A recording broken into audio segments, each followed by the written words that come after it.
Hey, what's happening, gamers? Kwing here, and I've got an interesting bat news for you today, talking about the rumored composer for the next Arkham game, as well as some interesting changes to the Batman comics.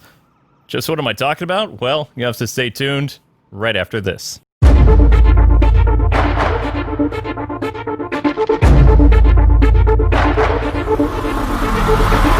Alright, so you could probably tell I'm a little grumpy. Well, that's mostly because the groundhog predicted an early spring, and I'm more of a winter guy, but we'll just have Arkham have snow in it, because it's mostly been rain for me for some time. But anyway, let's get to the news. So, one of the biggest things that's happening in the Batman comic books right now is the death of a confirmed Batman rogue that was killed by Catwoman, supposedly. Now, this all goes back to when Catwoman was engaged and dealing with, we'll say, a psychopath, more or less. Now, the following will be spoilers, so if you haven't really been reading the Batman comics, which I don't blame you, they're kind of all over the place. Well, here we go. Joker is dead and has been collecting worm food for some time in a Gotham graveyard. I believe in an unmarked grave that only the Riddler and Catwoman know about. And if you're wondering how Joker can be causing problems in Bloodhaven for Nightwing, as well as still in Gotham, well, that probably goes back to the whole Three Jokers thing, or DC just pulled an oopsie. No one really knows. So the new Batman books are being penned by, of course, James Tynion. I think that's how you say his name. He was very instrumental in Detective Comics a few years ago, and his run is promising to be very interesting, leading up to, of course, the death of Batman at the end of this year, supposedly, if that is true. And since DC is going full-blown woke, which I don't know why they think this is going to sell books, but whatever. So we'll be getting a Luke Fox Batman, Jonathan Kent Superman, and Cassie Wonder Woman. So that'll be interesting. But until then, we have a very interesting Batman murder mystery about whodunit, because apparently Riddler and Catwoman know what's going on.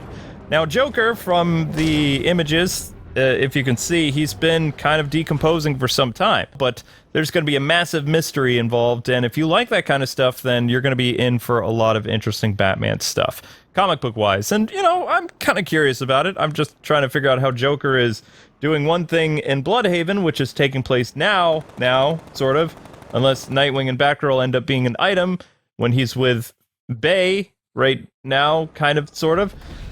It gets confusing. DC continuity. But yeah, that's besides the point. Speaking of comic book news, this one is a doozy. Well, I mean, those of you that are kind of reading the Batman comics, or rather the Batman Beyond comics.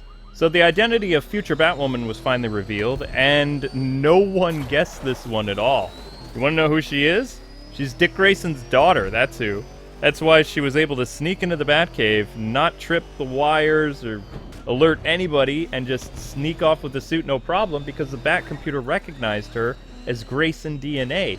The Bat computer was probably just like, well, I don't know why Robin's here, but okay, Robin's walking around, excuse me, Nightwing, and she easily grabbed the suit, and that was it. So a lot of people are like, well, how is she able to do all this stuff, though? It's like, she's the daughter of Nightwing. I'm pretty sure that he's been training her whole life.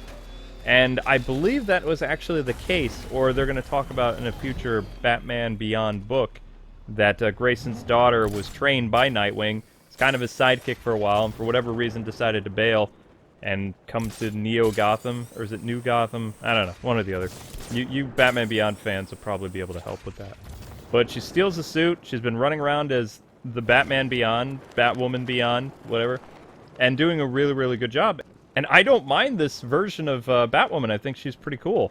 And I also like that she's this angsty teenager, because it kind of goes back to what Terry was. Terry's kind of become more heroic over time, and I really like the, you know, kind of grumpy teenager thing. It works well for that Batman Beyond universe. I never really liked Terry getting older, unless they do like a time skip and then they introduce his kids or something like that, but it is what it is.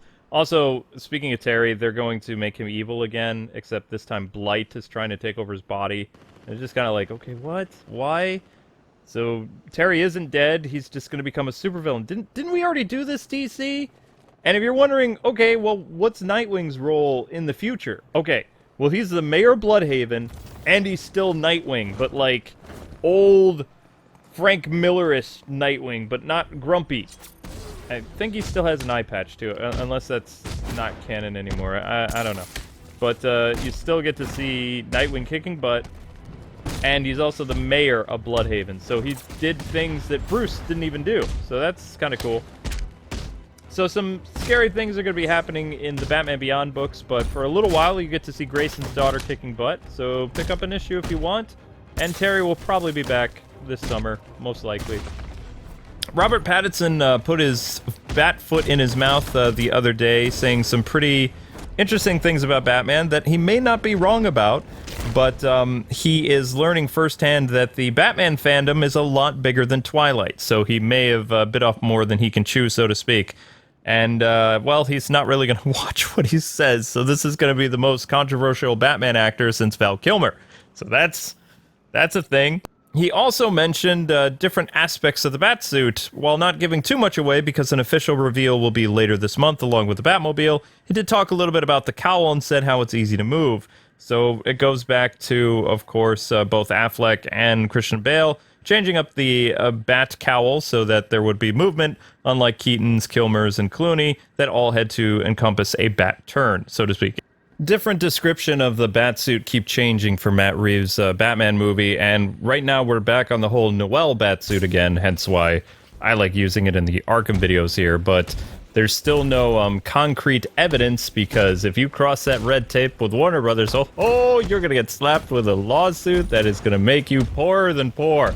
So, thankfully, people are actually being very careful this time around, but still, it would be nice if the new Batman actor could stop talking smack about the character he's playing. But I don't think he's going to. And as we close today, what made you guys come to today's Bat News in the first place? The Arkham Composer for the latest Batman Arkham game. Now, keep the following rumor with a grain of salt. It's not 100% confirmed yet, but there are some people in the Bat community that believe that this is 100% legit, and he will be the composer on WB Games Montreal's upcoming Batman game, which is not going to be called Arkham Legacy. That is now out the window. It's going to have a different name, but it will involve the Bat family in some capacity. Now, chances are you've probably heard of this composer. They are responsible for Assassin's Creed Odyssey and Horizon Zero Dawn. And just who is the composer? Why, they are none other than The Flight. Yes, the duo composers who have done really great things with Assassin's Creed Odyssey, which I really, really like that soundtrack. And they were doing some interesting things on social media the other day, liking and retweeting a lot of WB Games Montreal work, and they don't tend to do that unless they're working on, a game for that company. They were known for doing that when working with Ubisoft, and also Sony with Horizon Zero Dawn and all that other stuff. Personally, I understand that they're going with a new composer. They're going to change things up a little bit. The game will involve the Bat fam, but it's just kind of like, I kind of like the composer from Arkham Origins, except for the fact that he literally content IDs everyone who looks at his game again, which is a shame because I really like the Arkham Origins composer, and his Batman music was used in a lot of different animated Bat films over the past decade. So the fact that he's gone batty and is claiming everybody using his music, it just really bothers me. So The Flight, all I can say is if this rumor is true, they will make a great addition to the Batman universe, but I hope it sounds more like Odyssey-ish and less like Horizon Zero Dawn. Now, don't get me wrong, Horizon Zero Dawn was a great game, but I just didn't really enjoy the music. It didn't really work for me. I like the... we'll say symphony stylings of Odyssey more than I did whatever Zero Dawn was. It was an interesting game. It was cool for the time being, but as I recall, Breath of the Wild kind of killed that game and got Game of the Year a couple years ago. And personally, I liked Breath of the Wild better, but for you Sony people, hey, there you go. So that's it. That's all for your Bat News, folks. I'm still looking into the whole Flight Composer thing. There's going to be a lot more Batman news that's going to be dropping the next couple weeks, so stay tuned for that, such as a suit reveal by Matt Reeves himself, and possibly some more information on the next Arkham game, which is not a sequel to Arkham Knight, or might even be a reboot altogether. I don't know. I have to get my sources right. But I hope you guys have a great rest of your day. Thank you so much for watching this Bat News. and we'll be back talking about the different changes to Nightwing later this week. All right, later, Gothamites. Thanks so much for watching.